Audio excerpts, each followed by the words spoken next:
Ladies and gentlemen of the press, we thank you for making it to this venue on such a very short notice. As we had earlier communicated to you, this afternoon, the Minister for Lands and Natural Resources, the Honorable Emmanuel Amakofipua, would address Ghana on reforms that are particular to the lease on public lands across the country. So, without much ado, let's welcome the Minister for Lands and Natural Resources, Honorable Emmanuel Amakofipua. Thank you very much. Good afternoon, everybody. The chairman of the review of Public Lands Committee, my able deputy minister, the chief director, members of the committee, directors. I see the chairman and the CEO of the Lands Commission, members of the media, distinguished guests, ladies and gentlemen. First, before I address you, let me start by thanking this very able committee who has spent close to 8 months in doing very diligent work on behalf of His Excellency and the people of Ghana. And you can join me in thanking them by clapping for them. The chairman of that review committee is my able deputy, Honorable Yusuf Suleiman, the MP for Bole Bamboy. The chair. The Honorable Collins Dauda, the MP for Asutifi South, and the chairman of the Lands Committee. Now, Professor Bruce Kofi Buanon Yakubu, who is a lecturer at the University of Ghana. Professor Kwame Jan Esquire, lecturer at the University of Ghana. Reverend Dr. Lawrence Tete, the Reverend Minister. Dr. Cyprian Wayono, technical advisor. Professor Antonio Usuansan, who is the executive secretary of the Lands Commission. And Surveyor Hoboyagwa, who was later replaced by my own able, if you don't give me your name, Director Jones. We also had a secretariat, hardworking young men who supported this work, Abdul Kudus Abdullahi, Alexandra Samuel Frimpon, and Gloria Ayangba. Let me thank all of you on behalf of His Excellency the President for this very important work. Ladies and gentlemen, it is a great honor and a deep sense of national duty that I welcome you all to this very important press conference. Today's engagement marks a critical milestone in our collective efforts to strengthen integrity, transparency, and accountability in the administration of public lands, which are held in trust for the people of Ghana. As you recall, on the 10th of January 2025, on assumption of office, His Excellency the President John Mahama, directed the Lands Commission to immediately halt all activities related to the lease and processing of transactions involving public lands. This decisive intervention was taken to safeguard public lands from abuse, restore discipline in land administration, and ensure that all transactions involving these lands deliver value for money to the state. As you recall, on 10th of January 2025 as well, His Excellency the President directed the Lands Commission to immediately halt all these activities, as I have stated. In line with this directive and consistent with the government's resetting agenda, I, the Minister, constituted and inaugurated a committee chaired by my deputy to review the lease of public lands. This date was on the 5th of June 2025. The establishment of this committee underscored government's commitment to restoring public confidence in land administration and ensuring that all public lands are managed with integrity, efficiency, and in the best interest of our national development. The committee undertook a comprehensive review of all public land allocations and leases across the country. Upon the completion of its work, I submitted the committee's findings and recommendations, and ladies and gentlemen, you can just imagine the review and the enormity of this work across the length and breadth of this country and the 16 regions. And the recommendations were sent to Cabinet for consideration, His Excellency and Cabinet Ministers. A thorough review of that work was done, and I'm pleased to announce that the Cabinet approved those recommendations with certain key directive and directed with immediate that we implement those recommendations with additional directives immediately. In the course of its work, the committee reviewed a total of 8,160 lease applications executed or initiated across all 16 regions in Ghana. These applications comprised 4,176 direct land allocations, 2,799 regularization that you want to do transfer. The law requires that you have to get the approval of the Lands Commission. Those transactions, you have to get the approval of the Lands Commission. Those transactions are also 795, and then 265 fresh allocations, which is similar to direct allocations, mostly in the northern sector. The review revealed that a number of these applications and allocations do not fully comply with the Lands Commission's internal processes for the allocation of public lands. These lapses undermine transparency, accountability, and the public trust, and expose the system to potential abuse. To address these issues decisively and restore accountability, the following measure has been implemented. A. All uncompleted transactions of the categories listed above have been cancelled, and affected applicants will be formally notified. Completed transactions of the categories listed above will undergo case-by-case review, and any allocations found to have been processed without full compliance with due process will also face cancellation. All uncompleted regularization applications will remain suspended pending comprehensive review and standardization of the Lands Commission's internal procedures. The revised procedures will apply to all pending and future regularizations. For the avoidance of doubt and to ensure consistency in implementation, a transaction will be treated as completed where a formal offer has been issued and accepted by the applicant, and transactions that do not meet this threshold will be treated as uncompleted for the purposes of this exercise. In the interest of transparency, both completed and uncompleted application lists will be published on a region-by-region basis, beginning with the Greater Accra region on the Ministry and the Lands Commission's website. Completed transactions that fall for case-by-case review will be assessed against clear benchmarks. These include compliance with the statutory and administrative procedures for public land allocation, value for money, conformity with land use and planning requirements, and enhanced disclosure to prevent the misuse of corporate structures in public land applications. Ladies and gentlemen, let me emphasize that these measures are not intended to unfairly disadvantage anyone. All affected applicants will be given the opportunity to reapply once the ministry completes the following reforms. 1. Will be review of public lands application Form 5.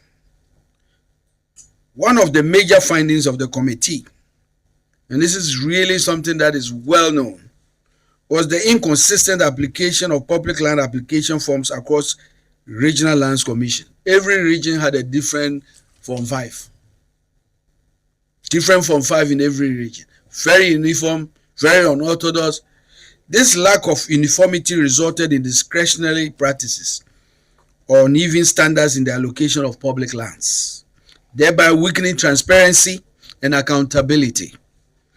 To address this, the ministry, in collaboration with the Lands Commission, has completed a comprehensive review of Form 5. The revised form will now serve as the single mandatory application instrument for all public land transactions nationwide. covering both reapplications arising from this exercise and all future applications.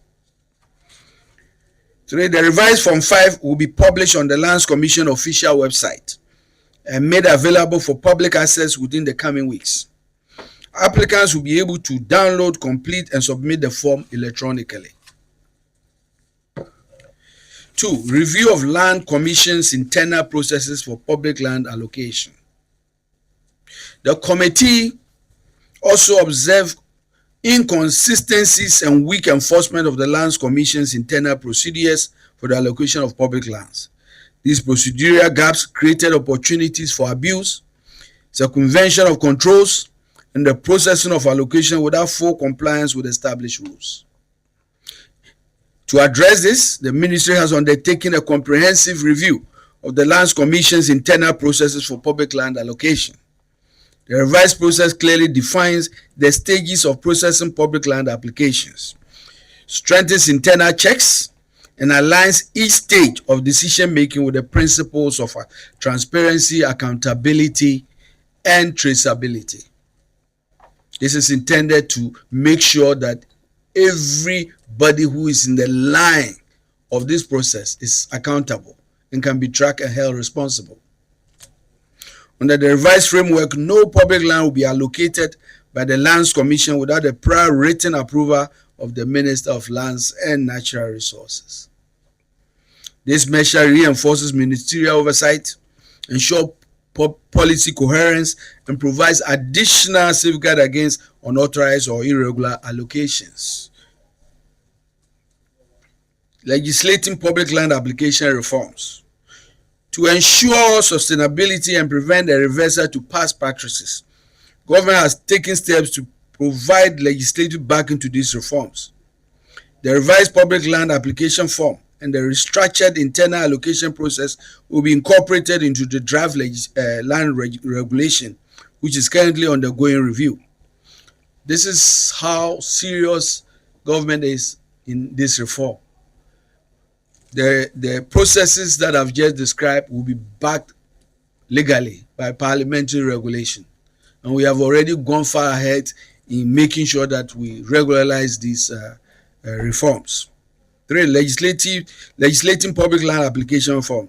To ensure sustainability and prevent a reversion to past practices, government has taken steps to provide legislative, as I've stated. 4. Revision of public land premiums.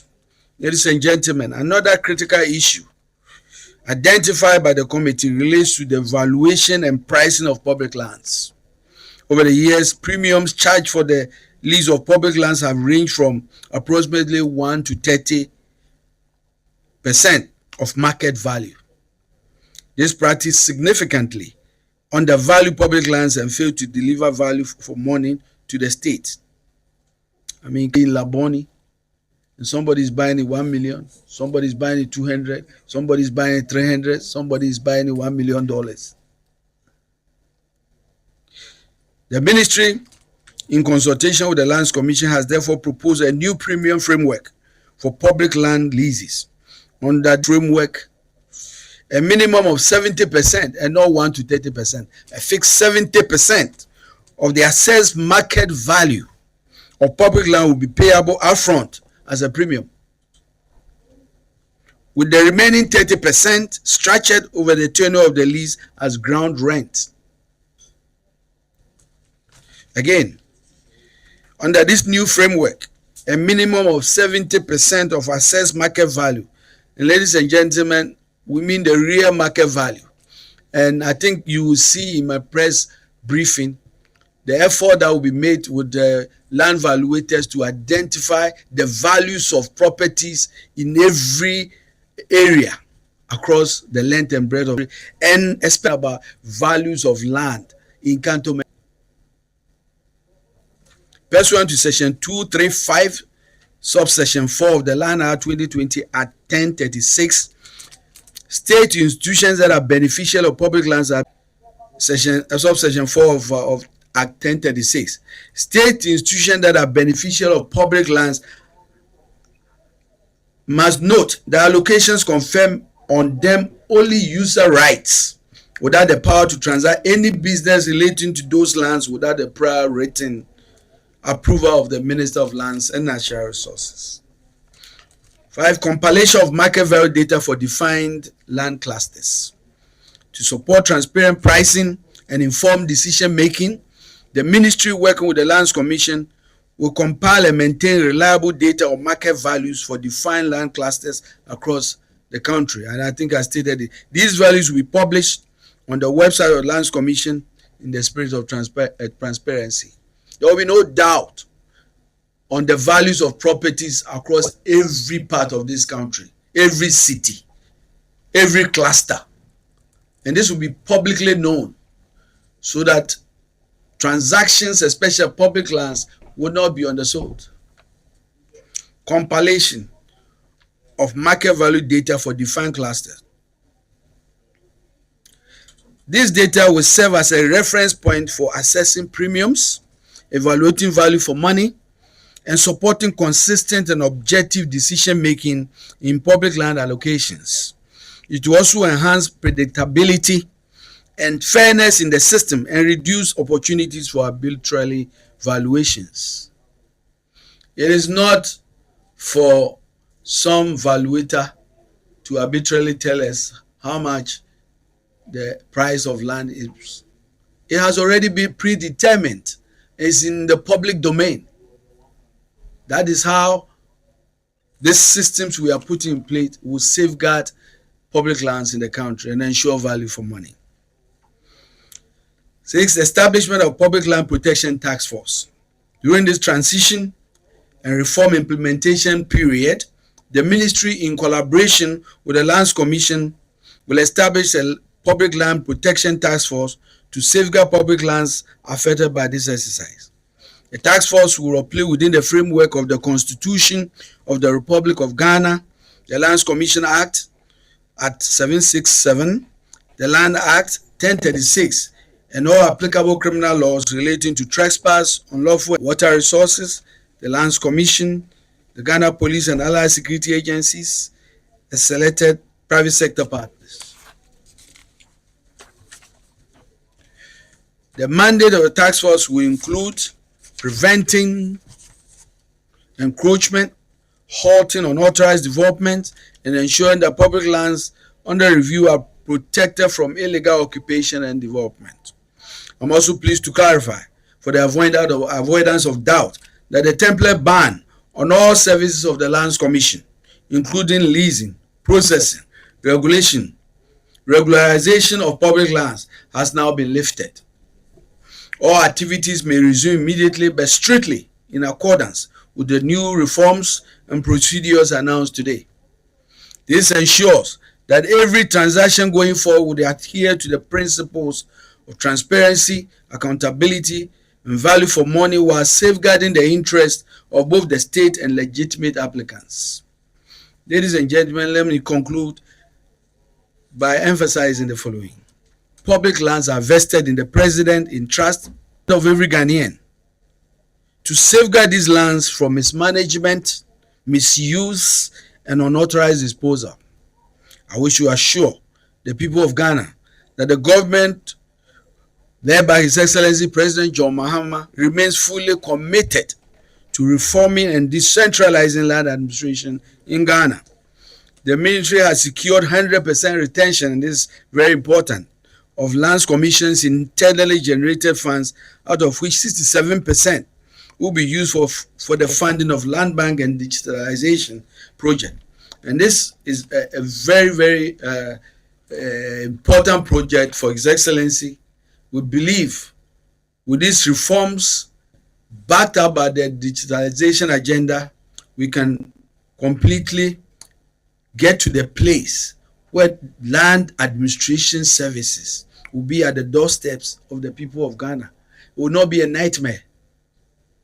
You can stay in the comfort of your home and secure every service of land administration without middlemen, without connection men. That is the journey we are embarking on with the people of Ghana. This initiative will serve as a catalyst to restore public confidence, and ensure that public lands are managed transparently, responsibly, and for the benefit of the present and future. Ladies and gentlemen, let me note that I intentionally brought the very hard working, diligent committee members who have done so much. Okay, so I think I was making a note that all the very important reforms and the measures we've taken were done through the hard work of the committee members. And so I brought them purposely to ensure that first, the people of Ghana will note the very important work you've done. And let me also note that your work is not over. As you can see, we are going forward to do a lot of other internal work. For example, I talk about the 108 land swaps. How do we make sure, and the reviews we are going to do for all those lands that are council and those that are not council? How do we ensure value for money? We are going to be working with you until the work is done. And so we can ask the questions, but I will invite them to answer some of the questions because of their expertise and the work they've done. Thank you. All right. The stage is now set for questions. If you have a question, okay. Thank you very much. My name is Prince. Your name and the outfit, your media house. My name is Prince with EIB Network.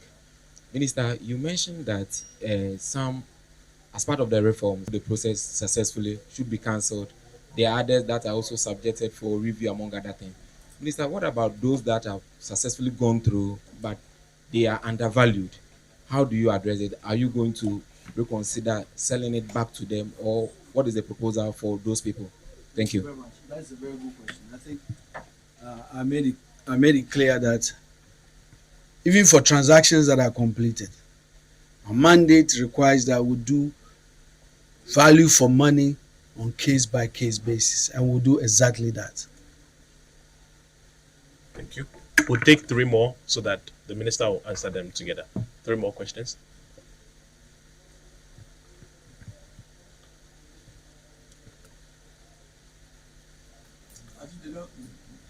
They don't have a question.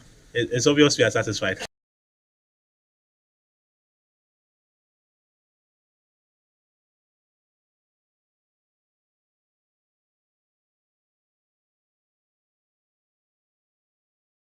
Ladies and gentlemen, I think we have all heard it very well from our hard-working minister. These are the kind of decisions that we need to take in this country. There have been so many committees that have gone into the review of the sale of public lands over the years. What is different under this minister is that this report is going to be implemented. The previous reports, to be honest with you, because of some good reasons, some politicians failed to implement them. This is a politician, this is a government that is committed to ensuring that whatever that we have found out will be implemented. And so, for instance, the issue of ground rent, which was the case that between 1 to 30% will be paid upfront, and then 70% will be ground rent over a period of time, has now been reversed. This time, anybody who is allocated a land will pay 70% upfront. And this is not a time for somebody to use his or his discretion. This is the time we are saying that it's 70%. Everybody will pay the 70% if you are allocated a land, whether you are a minister, whether you are whatever it is. So then there's fairness. Again, the issue of valuation of land, like the minister said, you have a situation in that in cantonment. Somebody buys a plot of land at 350 or 390,000 Ghana cedi.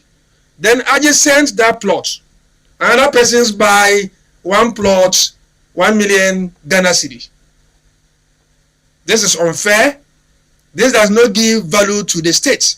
And these are the reasons why he's saying to us that going forward, the Land Valuation Department will do evaluation of all government lands, especially in prime areas. And then we'll have this data. This data will be made public. It will be a public document for everybody to be able to see. It will be published on the Lands Commission's website. So that once you allocated the land, you already know how much the plot of land will cost you, and then you can pay that amount of money and move on. And so for me, this is part of the resetting agenda. This has never happened, but today we are seeing it happen. And let me use this opportunity, my boss, let me use this opportunity to thank my hardworking committee members. Indeed, they sacrifice a lot. We've been here several times, over several months, to go into this work. And it will also interest you to note that today we can give a wrong estimate of government lands across the region. Hitherto, you're unable to tell how many acres of land does government own in, let's say, Asante region. How many lands does government own in northern region? Today we have a rough idea that in Accra here, these are the acreages of lands dotted everywhere in this city that is owned by government.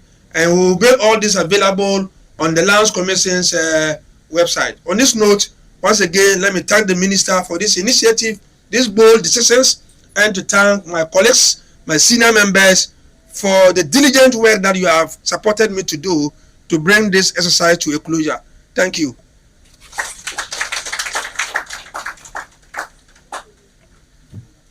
Ladies and gentlemen, we thank you. I think that. Rob, please come here.